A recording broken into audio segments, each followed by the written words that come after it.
네, 저는 영화 모가디슈에서 강대진 참사관 역할을 맡은 조인성입니다. 제가 온 이유는 어떡하자고. 뭔가 약간 체포된 느낌이 나서 그건 그쪽 사정이고. 선물을 잔뜩 들고 금주국가에서 이런 거 줘도 되나? 실제로 그분들의 삶은 야근의 연속. 아 여기 직원이 얼마나 된다고 일 내일을 따집니까? 퇴근 못하고. 선은 넘지 마. 아윌 시더 어드미니 스트레이터. 강수로 확. 그리고 조인성 씨 잘생겼어요. 아, 뛰라고!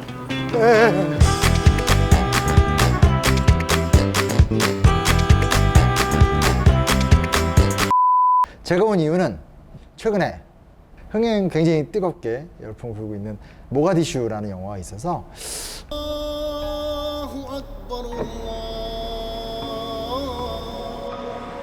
드디어 대통령 변상. 대한민국 역사적인 유행 가입.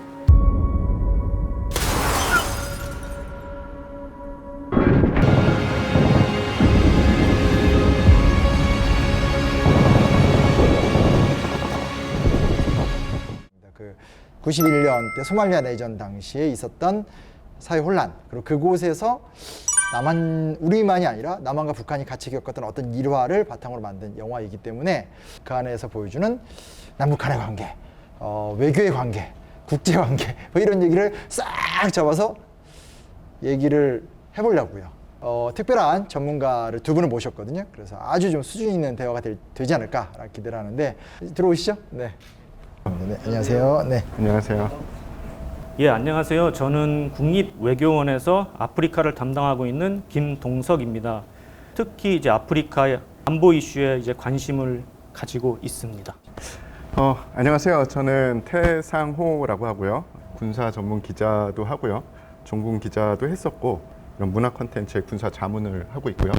안녕하세요. 저는 이제 역사가고요. 역사 책 쓰고 역사 연구하는 사람인데 사실 뭐 저는 한국 현대사 주로 위주로 많이 공부하고 하는데 어떻게 하다 제가 여기 불려왔고 제 의견만 물어볼 줄 알았더니 갑자기 슬쩍슬쩍 껴들면서 사회를 봐라 뭐 이런 식으로 하여튼 만나뵙게 돼서 반갑고요. 저희가 그러면 이제 이 영화를 두고 여러 가지 좀 얘기를 나눠볼 수 있지 않을까. 또 단순하게 영화만 이야기하는 것이 아니라 그 속에는 여러 가지 이면의 의미 같은 것들도 좀 같이 나눠볼 수 있을 것 같은데 저는 어제 봤습니다. 어제 오후에 봐가지고 이제 뭐 아직도 기억에 지금 생생한데 우리나라 대사가 선물을 잔뜩 들고 갔는데 괴한을 만나가지고 이제 뛰어가서 10분 늦었다고 이제 취소가 되고 근데 이제 북한 대사는 이제 막 이제 만나러 가고 이런 걸 보면서 이제 야, 그 당시에는 많은 아프리카 국가에서 북한이 우리나라보다 이제 그 나라와의 관계에서 우위에 있었구나 하는 생각이 들더라고요.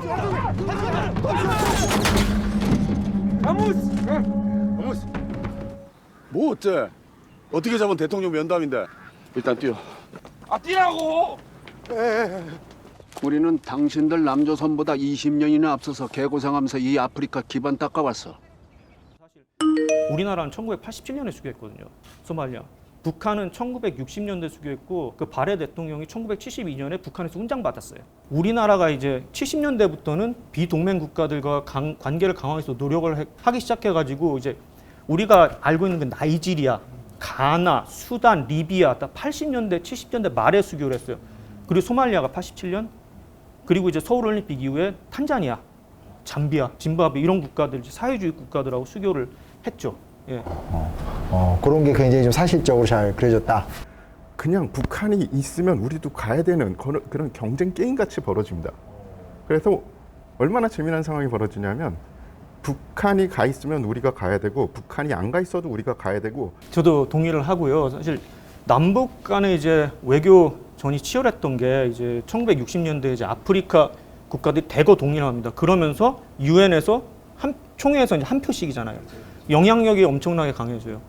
근데 당시에는 한반도 문제가 유엔에 상정됐을 때였고 남과 북이 자기 어떻게든 유리하게 하려고 아프리카를 놓고 경쟁을 하던 때였습니다. 근데 이제 북한이 조금 유리했던 게 60년대, 70년대 코드가 맞았어요. 아이디올로지 코드가 맞았어요. 반제국주의, 비동맹, 우리나라는 미군 거주하고 있죠. 미군이 있고 베트남전 파병을 했고 그렇기 때문에 아프리카 국가들이 우리나라를 인식하는 게 달랐어요. 그전에는 북한하고 수교하면 외교관계 끊었어요. 그 할슈타인 원칙이라고 하는데 70년대부터는 수교한 거 좋은데 우리하고도 수교해달라. 그리고 우리한테 좀 더 이렇게 오게 여러 가지 외교전을 펼쳤고요. 그 다음에 이제 또 하나의 모티브는 이제 서울올림픽이에요. 모스크바 때 이제 서방 국가들 불참했죠. LA 때 공산 국가들 불참했죠. 88년에는 다 와야죠. 그러니까 이제 우리나라가 전방 외교를 진짜 아프리카 국가들 동유럽 뭐 다 참여할 수 있게 그렇게 이제 외교전을 하면서 이제 좀 대아프리카 외교를 좀 강화했죠. 그때 이제 전두환 대통령이 이제 아프리카 4개국 가고 막 그랬던 게 다 그런 맥락입니다. 그러니까 그런 게 뭐라고 해야 되나, 그러니까 그때를 좀 사셨던 분들 입장에서는 어떻게 보면 이제 다 몰라도 어느 정도 이미지를 기억하시겠지만 또 젊은 세대들 입장에서는 사실 낯설잖아요. 현재 대한민국과 북한의 관계의 위상이 너무 다르기 때문에 영화를 보면서 저 때는 왜 저래? 라든지 그런 게 또 거꾸로 보면서 야, 저 때 저런 시절도 있었구나 하면서 한국 현대사를 이렇게 좀 밟아보는 그런 또 재미가 영화에 또 있는 것 같아요. 맞아요. 그래서 이게 역사로 좀 길게 갔고 외교사로 좀 길게 갔지만 제가 말씀드리고 싶은 것은 현대사의 가방을 여는 순간 우리가 70년대, 80년대 그리고 올림픽이 그 안에 다 들어있는 거를 정말 교묘하게 보여줬어요. 우리 이집트 나오잖아요. 이집트 그때 미수교국이었어요. 우리 되게 친한 줄 아는데 이집트는 우리 북한하고 친한 나라예요. 그 영화 보면 많은 분들이 거기서 당황하시더라고요. 중동 전쟁 때 이집트 편에서 이제 지원을 많이 해줬어요. 뭐 그러니까 우리나라는 이제 영사관이야 설치했지만 뭐 수교를 못했던 거죠. 근데 95년에 수교를 했어요. 그때 되게 정택 대사님이 노력을 많이 하셔가지고 그 회고록 있어요. 제가 나중에 다 이렇게 북한하고 친했던 국가들하고 이제 수교를 하게 되고 이제 그렇지만 이제 이 국가들은 이제 좀 등거리 외교를 하는 거죠.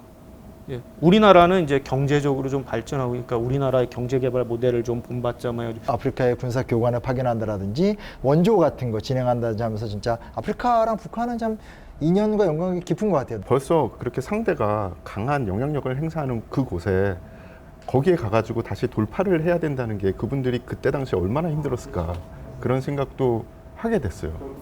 아프리카가 이제 이 중국이나 일본이나 뭐 미국 뭐 유럽 국가들이 다 이제 진출을 강화하는 이유 중에 하나는 이제 포텐셜 보는 거죠. 아까 기자님께서 말씀하신 포텐셜, 잠재력, 경제적 잠재력 엄청나죠. 자원 많죠. 그다음에 젊은 인구가 계속 증가하니까 소비 시장도 넓죠. 우리도 많이 아프리카 이해하고 또 말씀하신 대로 인사이트도 얻고 대신에 또 아프리카도 구체적으로 또 많은 것들을 얻어갈 수 있지 않을까. 그런 데 있어서 이 영화가 작든 크든 좀 작은 좀 가교 그런 역할을 좀 하지 않을까 그런 생각 좀 기대해 보고요. 우리한테 유리한 상황은 아니지. 자, 여기서 500km 남쪽의 키스마요 항구까지만 가면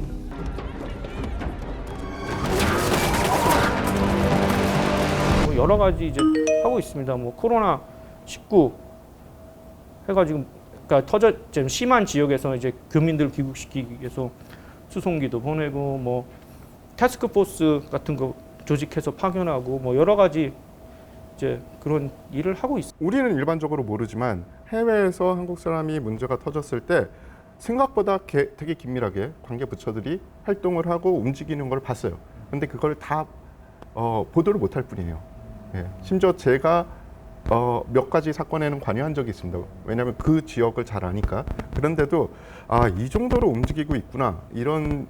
단순하게 그냥 우리 국민을 보호해준다라는 선진국이 아니라 국제 분쟁을 함께 대처하고 그 나라의 고통을 우리가 도와주면서 또 함께 잘 살고 하는 그런 게 있기 때문에 야 우리 외국에 있는 우리 국민들 잘해줘 이건 이제 지금 뭐 양쪽에서 보니까 다 바뀐 걸로 입증이 됐으니까 좀 그런 걸 넘어서서 한국의 외교부나 이 외교 활동이 정말 이 세계의 시민으로서 또 어떤 그런 다른 나라를 좀 돕는 그런 리더십을 발휘하는 선두국가다 이런 곳까지 딱 가는 걸로 가면 진짜 멋있지 않을까 그런 생각도 또 해보게 되네요. 네.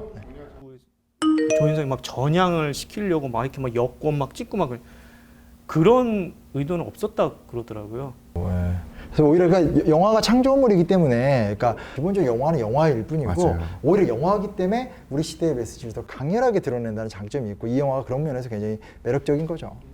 실제로 뭐 정보요원, 국정원에 일하시는 분들이나 외교부에 일하시는 분들도 실제로 그분들의 삶은 야근의 연속. 그분들이 쫙 캐리어 중에 어떤 특이했던 일 이런 거를 잘 만들어서 이제 보여드리는 거죠. 좀 궁금했던 게 영화 보니까 굉장히 좀 이렇게 전투씬이라고 하긴 그렇고 내전에 그 격전의 모습이 너무 리얼하고 생생했고 뭐 총 쏘는 소리도 너무 느낌이 달라서 그런 것들을 어떻게 무기를 다 어떻게 공수하고 작업을 한 건가요? 이 실총을 개조해서 공포탄이 나가는 총을 우리가 프로건이라고 합니다. 이거는 실총을 개조했기 때문에 그냥 실총인데 실탄이 안 나가는 총기에 대해서 어마어마하게 엄격해요. 그래서 군대에서 그거를 관리를 해주고, 그러니까 군용 차량에 이 호위병들이 타서 그 총을 촬영지까지 이동시켜주고요. 그리고 앞에는 헌병이 붙어요. 헌병 차량이 무장을 한 채로 붙습니다. 그래서 총기 관리를 어마어마하게 잘 해야 되는 데다가 공포탄이 거의 실탄처럼 생각을 하기 때문에 사격 후에 탄피를 다 주워야 되는 거예요. 엄청나게 쐈거든요. 저는 이렇게 많이 쏘실 줄 몰랐어요. 그 탄피는 다 주워야 되는 거죠. 그래서 그 전에 모로코에서 촬영을 했던 헐리우드 팀들이 그 탄피를 못 찾아서 굉장히 고생했다는 이야기를 들었거든요. 어떻게 찾지? 그런데 스태프들이 한국 분들이잖아요. 그렇죠. 군대에서 탄피를 다 주워봤던, 그리고 없어진 마지막 한 발까지 샅샅이 뒤지던 그 경력들의 사람을 누구나 한 번쯤은 그 들판을 헤매면서 찾았다. 이제 외교부가 정말 많이 변했구나. 대한민국이 변하는구나. 외교부에 와서 이렇게 하게 돼서 더 좋고요. 그 감사드리고, 외교부 건물에서 할 거라고 생각을 어떻게 누가 했겠습니까? 어찌됐든 외교부 변화는 좋은 겁니다. 파이팅. 소말리아 내전은요, 우리가 이제 상록수 부대를, 공병 부대를 파병을 했었어요. 그래서 그때 잠깐 이제 신문에 나오고 했다 잊혀졌다가 다시 이제 사람들의 기억에서 이제 끄집어내 주시고, 이제 영화를 너무 잘 만들어 주셔서 이제 관계자분들께 감사드리고, 제가 여기여서 이제 제가 이제 영화 이게 평을 한다기보다는 이제 제가 알고 있는 이제 소말리아의 어떤 내전이나 그런 것들에 대해서 이제 좀 그냥 좀 말을 할 수 있는 그런 기회를 주셔서 감사드립니다. 예. 네, 좀 간단하게 하겠습니다. 재밌는데 생각할 거리도 많고 가슴도 뭉클합니다. 그리고 조인성 씨 잘생겼어요. 나 훈련 받은 사람이야. 조인선.